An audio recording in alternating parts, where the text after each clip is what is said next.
1 2 1 2 1 2. And we're here again. Windrush, remembering the sound man them. We're in Leeds here today with the big sound Maverick International. Two of my personal brethren from long time, Skully Roots and Straggie. Welcome, brethren. Bless up, bless, respect. Yeah. Okay, we're here with Maverick. First question, brethren. What was the inspiration for setting up Maverick?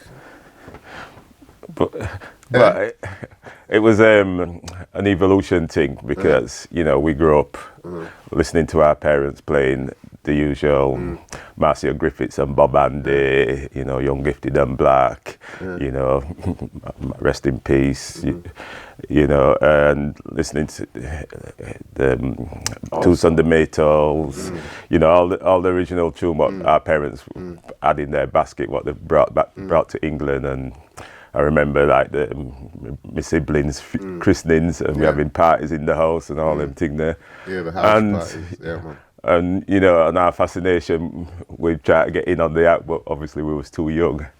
And you know, on the days when our parents was hard at work, because like my mother worked at St James's and my dad was working on the buses and engineering.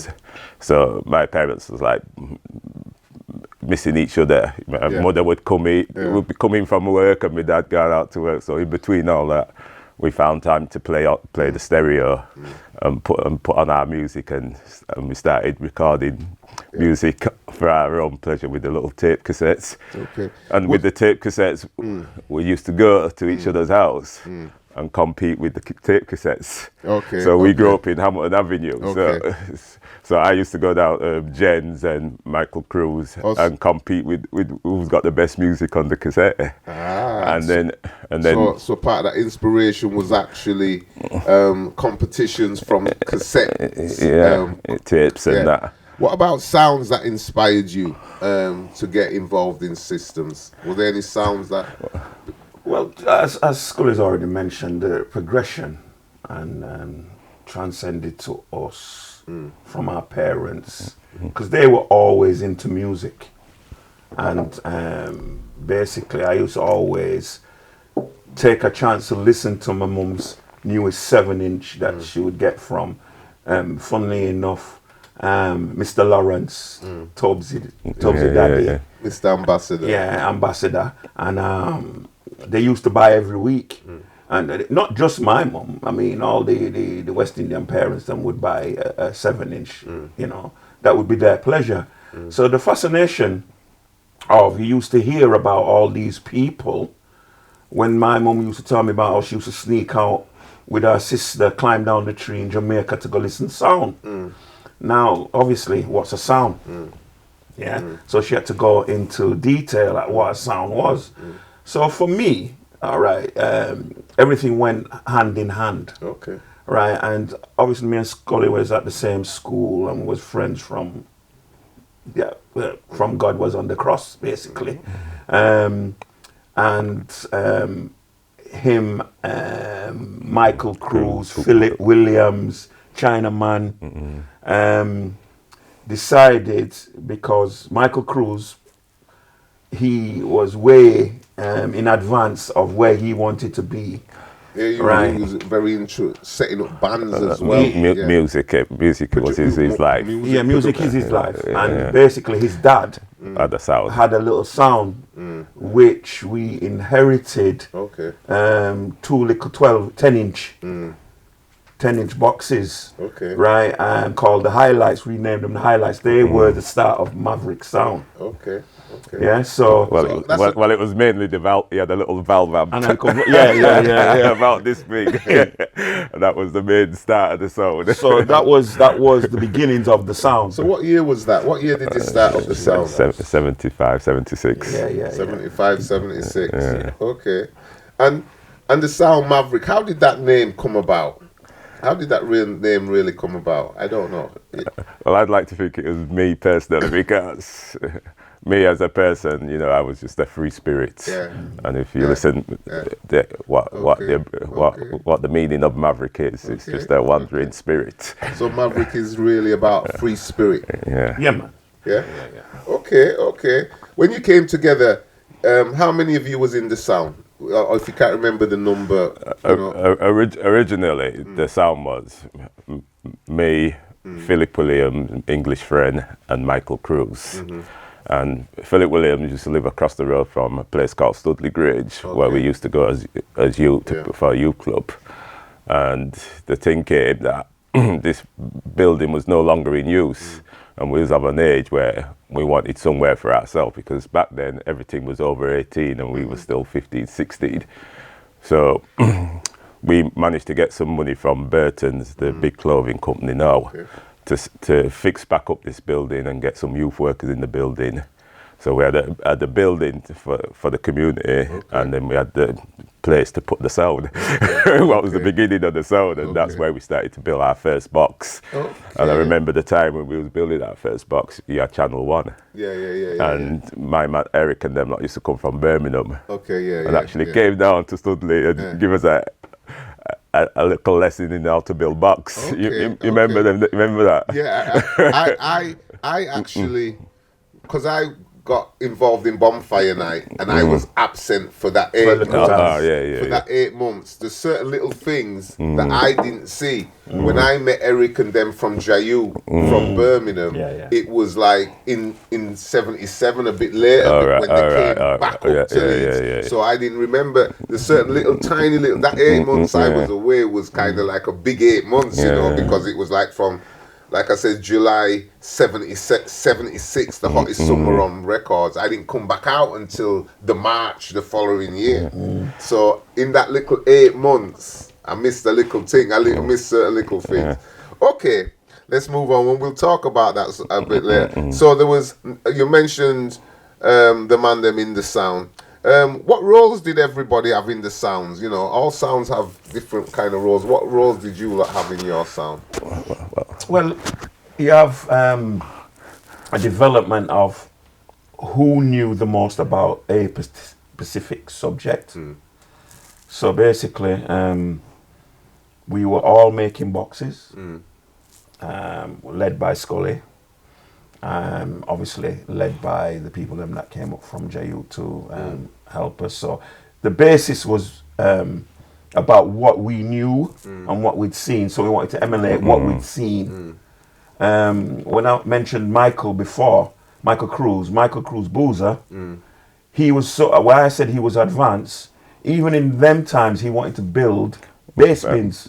Right, but we didn't want bass bins because we knew nothing about bass bins, our box. And all that. We knew nothing about that, and what we wanted is what we saw, the bigger sounds them using. So basically, we decided to go that route. Obviously, I joined the sound by that time. Philip and Chinaman, them had gone. And then Boozer was kind of thinking that we weren't going to basically be on the same wavelength.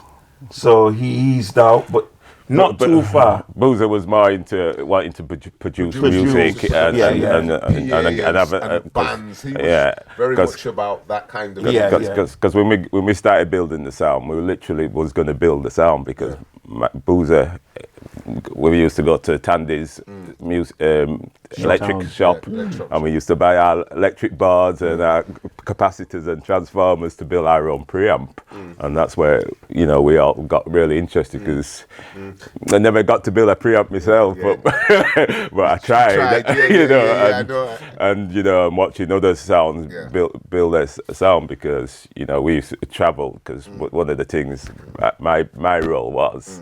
I just leave Leeds, go see whichever sound is out there, look what's happening on how that sound's set up, come back, talk to my brethren and say, this is what we need. Yeah, man. It was very a building. We didn't get given anything, did we? Never. Everything that we had to build and create ourselves as we was going along, whether it was speakers. I remember using the hot poker to dig a hole, burn a hole in the piece of wood, and using a handsaw to cut the circle out. And You know, it was really, That's we learned some skills we never really because we didn't have thought jigsaws about. like we had jigsaws now. You know what I mean? So it was just a handsaw. And back then everything was built on it, like Skully was saying. You know, we'd try learn electronics. We didn't even realize we were learning electronics. We were learning joinery. We were learning all kinds of trades. And we weren't even, because we were just interested in building the sound. You know. Okay, you want to say something on that? No, well, yeah, the truth. I mean, at the same token, building all the boxes, and then the man them coming in, because it was a common thing amongst the group, and it was a common thing amongst Chapeltown, because it made other people, sounds made other people decide, say, well, I want my own little sound, and I'm going to do the same kind of thing. So the role of many people that lived in the ghetto at the time, right? They had their own designs for their boxes, and we had our designs. But at the same token, it was about, there was no money. No. There was no money. So, all right, when them a build house, them used to have some surplus wood. Yeah, well, it wasn't even surplus. from the truck back into the building site, that night that them would have gone. All right, so basically it was about, that was the sound, that was the focus of sound. Sound saved our lives, I have to say that. It saved our lives. Definitely. Right, and it gave everybody the purpose. Yeah. And some of the basic skills we had at school, like woodwork, metalwork. They were the basic skills. All the technical drawing we had to do at school to make, which obviously came into them things. We took them things from school and kind of correct and created a world that was a million miles away from what they told us in school we could create. That's right. When you think about it, we were just given the basics in school, but the basics went on to be. We climbed the ladder, so to speak. Because we had sounds like Hunter Smith, acrylic, and then man used to buy their stuff H&H off the shelf. Where we equipment. RJC. Man. Because again we couldn't afford. There's nothing we could afford. The only thing we could afford was maybe to club together and buy the speakers. Which is what we did. And then the rest of it was every nail, every screw, every piece of wood was hand carved. Blood, sweat, and tears. Because our Straggie used to work at a wood place. They would have sacked him 100 times though. Because the amount of things we get out of there, in the truckload. All right, question: Where did you used to get your music? How did you used to get your music? How did you go about getting music? Well, we had a couple of sources, like you said, Mr. Lawrence. We had Fox's Johnny's Records, where Foxy used to work. We had Mr. Jeffrey Johnson's dad, who used to live in Hamilton. Okay. And then we had Wani, who's Fluid's uncle, and he used to have another brethren, George, and another brethren. So they were people that kind of got music that sent to them direct from Jamaica. And then Boozer's dad, every time some family was coming from Jamaica, he'd always say, bring a box of 7-inch for us and all them things there. So we had our little connections, but the main thing was, like you said, we'd go to Blues Friday night. So there's Blues Friday, catch the train to Birmingham, go to Lozells Road, Black Wax Records, Zion Records, and sit up there till the shop them open. Watch my man see the parcel coming at the door, and we are waiting for the man to come in. Sometimes Birmingham man and London man don't get music before we get music because we're there. And so Birmingham, where else did you go? Look, what about London? Where did you go in London? We went to London. We went to Groove Records, Gangsterville Records, Hawkeye, which was big. Okay, what was the big one in Tottenham? Is it Body Music? Did you look on Body Music? We went to Body Music, but that was later on, wasn't it? Body Music, and because we used to go to the market down at where Dub Vendor was, back in down South London before they get the big star. So and then Birmingham, London, and local people getting music, selling Foxy and all of them people. Because we used to have a couple of men in Birmingham what used to get them Yeah. tuned as well, and we used to go check them every so Because often. there used to be man that just had music from family coming from Jamaica. Yeah, to just yeah. send them batches. Yeah, of because music. if you knew your people them were coming, you just say, well, you know what, just bring me some music. Simple as. I mean, to give us our basic grounding, the music, original music came from mum and parents, right? So we take a 7-inch, Johnny Nash, Ken Bood, right? I mean, don't forget our history. We listen to everything. So when we listen to Nat King Cole on the Sunday and Jim Reeves, you then get a Johnny Nash later on, Guava Jelly, while you have to do the housework. Right? So you're penetrating, and as Skully says, you go play with the hi-fi. There's no hi-fi, it was the gram, the living gram. The radiogram. Right? And the gram was thumping out, but the music, it respected, funnily enough, the way that the music was cut. Because as you know, they were cut with bass. English music wasn't cut with bass. So when the gram play out the bass line, you say, yeah. That's coming into my box. And then you have all certain man rewiring the Overloading the real gram. And more speakers. I put down 2 extra speakers. Just to try and make it sound a little bit more potent. Yeah, man. Yeah, again, we're here for Windrush, remembering the sound man them. We're here with Maverick Internash. All right, let's go on to where you played. The places that you played in locally first. Whereabouts were the places? You mentioned Studley Grange. Well, first and foremost, it was Studley. Because you had to, that was your testing point, right? For if it worked in Studley, right, then you'd get an opportunity. As we're getting a little bit older, we were too young to go to the regional terrace community centre. So me and Skully used to sneak in there by the window upstairs to go see what they're doing. But you'd have people like Hunter, Michael Paul and all them like run their little session on the Friday. We wanted in on that, right? Because we were getting of age. So obviously when it became our time, the music changed to reggae music was the dominant, a little bit of soul. Where were you playing? Roscoe. I was playing at the Roscoe Church. The new Roscoe. Yeah. Primrose Hill. Primrose Hill, Astoria. What was that place there on Rounder Road, with the blind school at the back there? There was the social services building. We played anywhere we could get to string up. We'd try. And nearly every school hall. Herial School, Elmer's School, Calper Street School. All of Calper Street. All of them. The one crowning glory, we never did Primrose Hill. You never played at Primrose Hill? No. No, man. No, we didn't play. Never get a chance to play at Primrose Hill. That would have been the crowning. Because was it Hunter Smith played that? Yeah, Hunter always played there. No, you lot played at Primrose Hill. No. Anyway, we won't go there. I know. All right. Not in the main building. Yeah, and outside of Leeds, where you know Maverick, where places Bradford, Huddersfield. Bradford, just name the city. No, you go. Oh yeah, checkpoint in Bradford. Yeah, Mappa. You had in Bradford. You had what was my man's place called? Bibby's Club. Bibby's. Green Lane. Palm Textile Hall. That's Bradford. Just to mention a couple in Bradford. Then you had Huddersfield, Venn Street.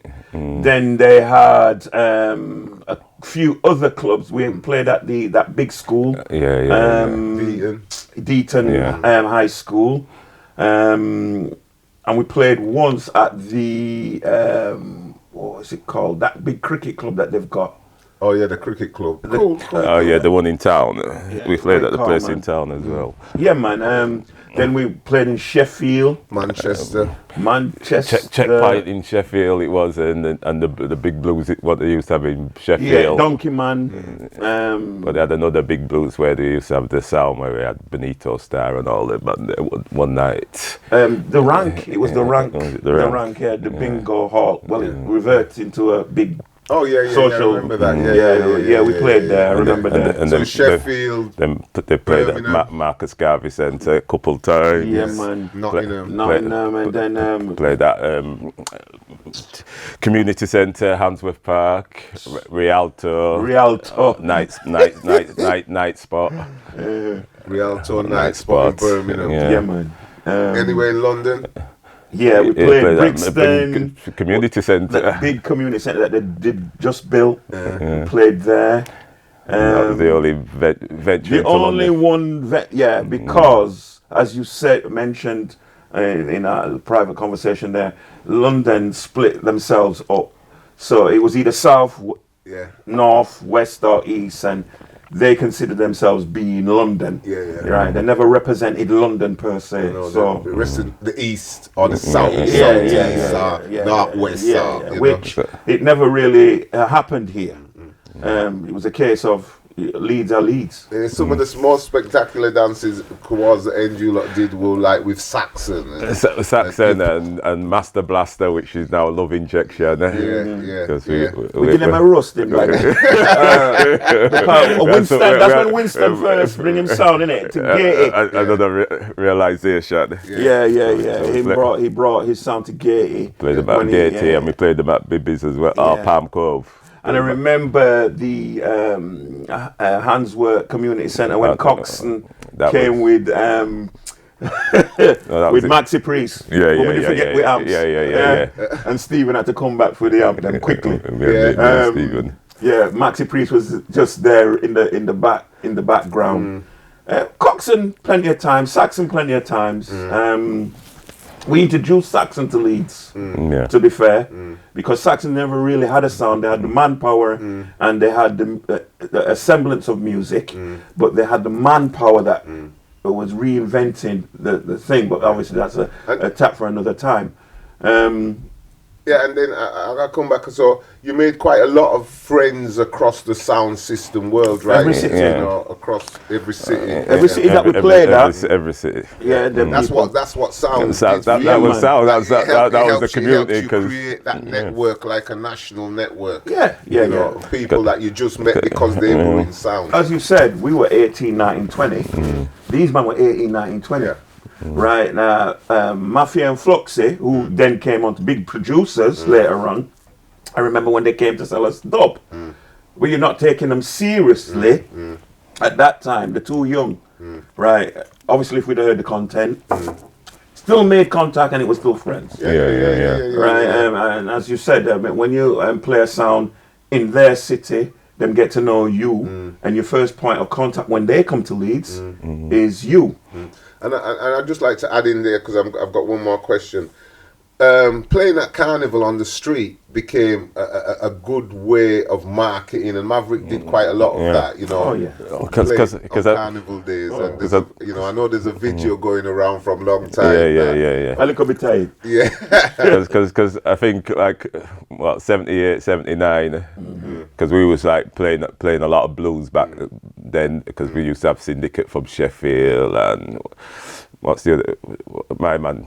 Kaz. The other tall youth from Sheffield. Yeah, what used to have a sound. Seven Seals. Yeah. Seven Seals. Yeah, they was all coming to Leeds. Mafia Tone was played in blues in Leeds. Clifton was played in blues in Leeds.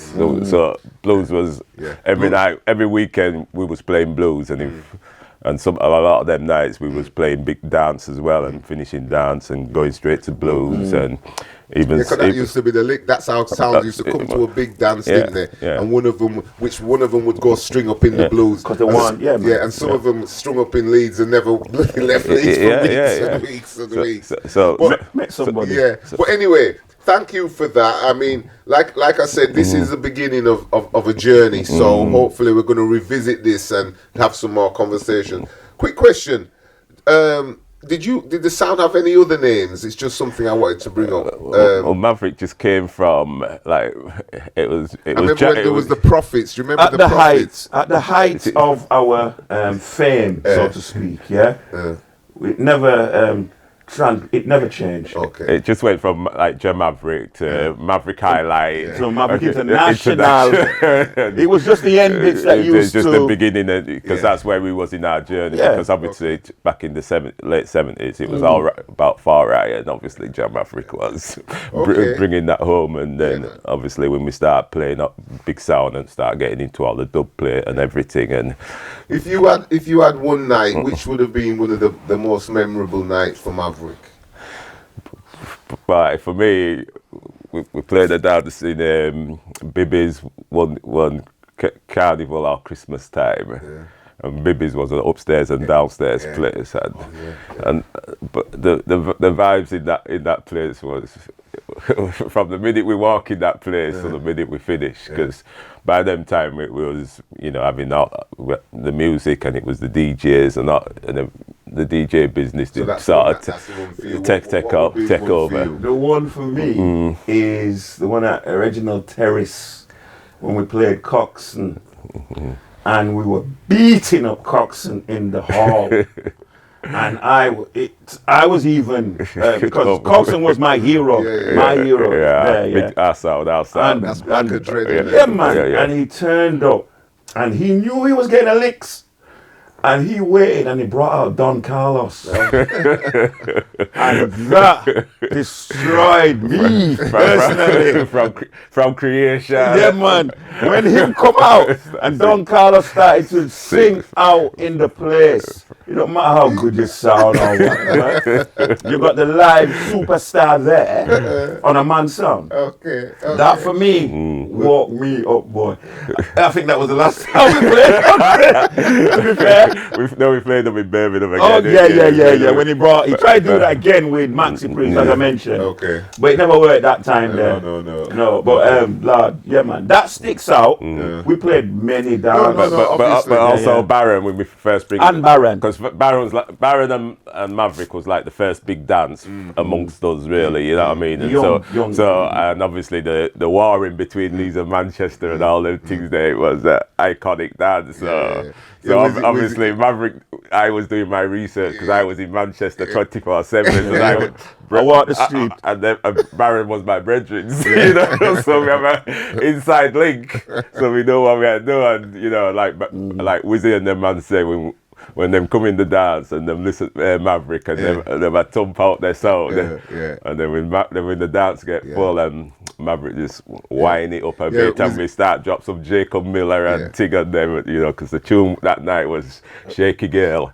Remember the tune Straggie? Shaky by Girl. Jacob Miller. Yeah. And even Baron them said, "Why when that tune come out?" That Wizzy did just move to the side of the computer and start dance.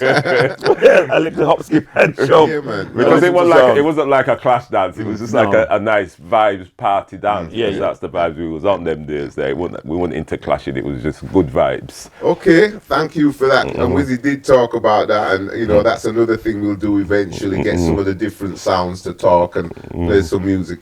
All right, does the sound still play out, or how's it gone with the sound? Well, we've got on Facebook. We've got a Remembering Maverick International page where we welcome Facebook. anybody who's got any memorabilia from back in the day, whether it's about Maverick or any sound, to just post it on that website, because it's all Facebook, about Maverick. What is it called? Remembering Maverick International. Remembering Maverick International. And plus we have our own little WhatsApp group, so that we speak every day basically about music related all over the world now. Obviously we have our music collection, and music still a grow, as you know, because we can't live without the music. No, music. Right, our musical taste has grown too. Personally, I don't like the modern thing then that disrespect the aspect of where we came from. So I won't go into any details still, but it was still live. If we called upon, I suppose we could. The works that we did is still living on because man. because we got the radio stations, you know, and we've got many DJs what was involved with all the sounds, what You know, because there's not a DJ Yeah, out like there what people can't like say Kenny they don't B and affiliate to some Fluid sound and and something Kenny like B that. and So we got Fluid who- Kenny B and Fluid. Juniors. You know, they're so carrying the banner. Yeah, I mean, yeah, I agree. I mean, it's like with me, you know, like, well, you lot know that I left sounds and went into radio Yeah, because yeah. that was the next thing. Anyway, I'd like to thank Straggie Roots, Skully, No problem, King. the Maverick crew, Maverick International, original sound system from Chapeltown, Leeds. Thank you very much. yeah, blessing. Yeah, man. Windrush, remembering the sound man them. Definitely. Thank you very much. And we'll see you next time.